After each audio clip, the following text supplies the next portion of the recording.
پھر میں نے آپ کے سامنے ایک آیت تلاوت کی کہ وَاعْتَصِمُوا بِحَبْلِ اللَّهِ جَمِيعًا وَلَا تَفَرَّقُوا وَاذْكُرُوا نِعْمَةَ اللَّهِ عَلَيْكُمْ إِذْ كُنتُمْ أَعْدَاءً فَأَلَّفَ بَيْنَ قُلُوبِكُمْ فَأَصْبَحْتُمْ بِنِعْمَتِهِ إِخْوَانًا۔ اس آیت کے اندر اللہ رب العالمین نے ایک بات بڑی واضح انداز میں بیان کی، کہا کہ اے لوگوں، اللہ کی رسی کو مضبوطی سے پکڑ لو، اللہ کی رسی کو مضبوطی سے تھام لو، اور آپس میں تفرقہ بازی نہ کرو، فرقوں میں نہ بٹو، اور اللہ کی اس نعمت کو یاد کرو جو اس نے تم پر کی ہے۔ جبکہ تم آپس میں ایک دوسرے کے دشمن بن چکے تھے، آپس میں ایک دوسرے کے خون کے پیاسے ہو چکے تھے، اس وقت اللہ رب العالمین نے تمہارے دلوں میں الفت محبت پیدا کر دی اور تم آپس میں بھائی بھائی ہو گئے۔ اس آیت کے ضمن میں اس آیت میں اللہ رب العالمین نے اشارہ کیا کفار مکہ کا۔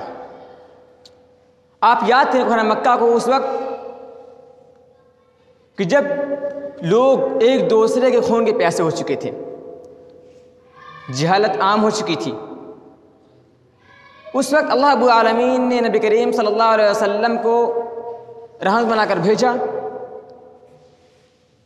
وَاذْكُرُوا نِعْمَةَ اللَّهِ عَلَيْكُمْ إِذْ كُنتُمْ أَعْدَاءً، جب تم آپس میں ایک دوسرے کے دشمن بن چکے تھے، چھوٹی بات پر جھگڑا ہو جاتا، لوگ چھوٹی باتوں پر خون کے پیاسے ہو جاتے، تلواریں نکل جاتی، لوگ جانوں پہ کھیلتے تھے، ذرا سی بات پہ، چھوٹی باتوں پہ لوگ جان تک لے لیتے تھے۔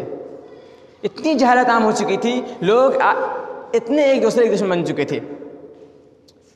تو اللہ رب العالمین نے ہم پر رحمت کی، ہم پر رحم کیا، اور کیا کیا، ہم لوگوں کو آپس میں ملا دیا، ہمارے درمیان محبت پیدا کر دی۔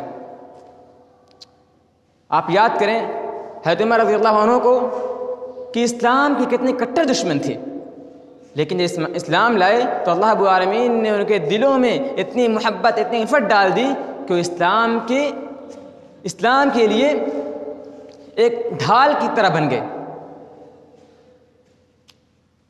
پھر اس وقت کو یاد کرو کہ جب لوگ مدینہ گئے ہجرت کر کے، تو مدینے والوں نے جو مہاجر تھے ان کی مدد کی اور ان کو اپنا بھائی سمجھا۔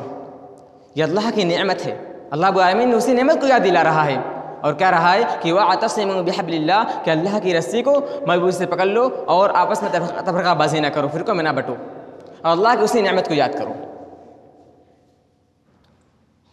اسی بات کی طرف آپ صلی اللہ علیہ وسلم نے حدیث میں اشارہ کیا اور کہا کہ ترکت فیکم امرین لن تضلوا ما تمسکتم بہما کتاب اللہ وسنتی، میں تمہارے درمیان دو چیزیں چھوڑے جا رہا ہوں، اگر تم ان دونوں چیزوں کو مضبوطی سے تھامے رہو گے، مضبوطی سے پکڑے رہو گے، تو کبھی گمراہ نہیں ہوگے۔ ایک بات یاد رکھیں کہ ہماری بربادی کا، ہمارے ذلت و رسوائی کا ایک بہت بڑا سبب ہے یہ قرآن اور سنت سے دوری۔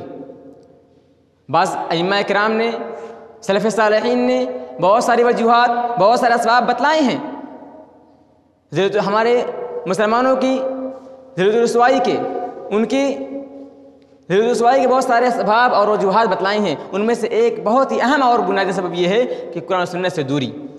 اسی لیے آپ صلی اللہ علیہ وسلم نے فرمایا تھا ترکت فیکم امرین لن تضلوا ما تمسکتم بما کتاب اللہ وسنتی، کہ میں تمہارے درمیان دو چیزیں چھوڑے جا رہا ہوں، اگر تم ان دونوں چیزوں کو مضبوطی سے تھامے رہو گے، مضبوطی سے پکڑے رہو گے، تو کبھی گمراہ نہیں ہوگے، کبھی تم برباد نہیں ہوگے، کبھی تم پر ذلت و رسوائی نہیں چھائے گی۔ لیکن افسوس کہ آج ہم نے قرآن و سنت کو چھوڑا، قرآن و سنت سے دوری اختیار کی، قرآن و سنت سے فرار اختیار کی، تو نتیجہ یہ ہوا کہ ذلت و رسوائی ہمارا مقدر بن گئی۔ جگہ جگہ چاروں طرف مسلمانوں کو دبایا جا رہا ہے، ان کو کاٹا مارا جا رہا ہے۔ کیوں؟ وجہ یہ ہے کہ آج ہم نے قرآن و سنت سے دوری اختیار کر لی۔ لہٰذا ضرورت اس بات کی ہے کہ ہم قرآن و سنت کو پھر سے مضبوط تھامیں اور شریعت کی جو تعلیمات ہے اس پر عمل کریں، کیونکہ اللہ رب العالمین نے فرمایا کہ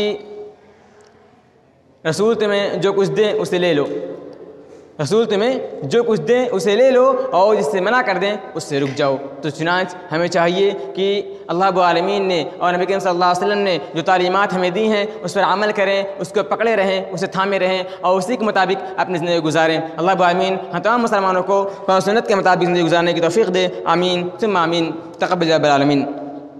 اب میں بلا کسی تاخیر اپنی بات کو زیادہ طول نہ دیتے ہوئے میں فضیلۃ الشیخ اظہر عبد الرحمن صاحب مدنی فضل اللہ کو دعوت سخن دیتا ہوں کہ شیخ تشریف لائیں اور ہم سامعین کو اپنے چند کلمات سے، چند نصیحتوں سے نوازیں۔ شیخ تشریف لائیں۔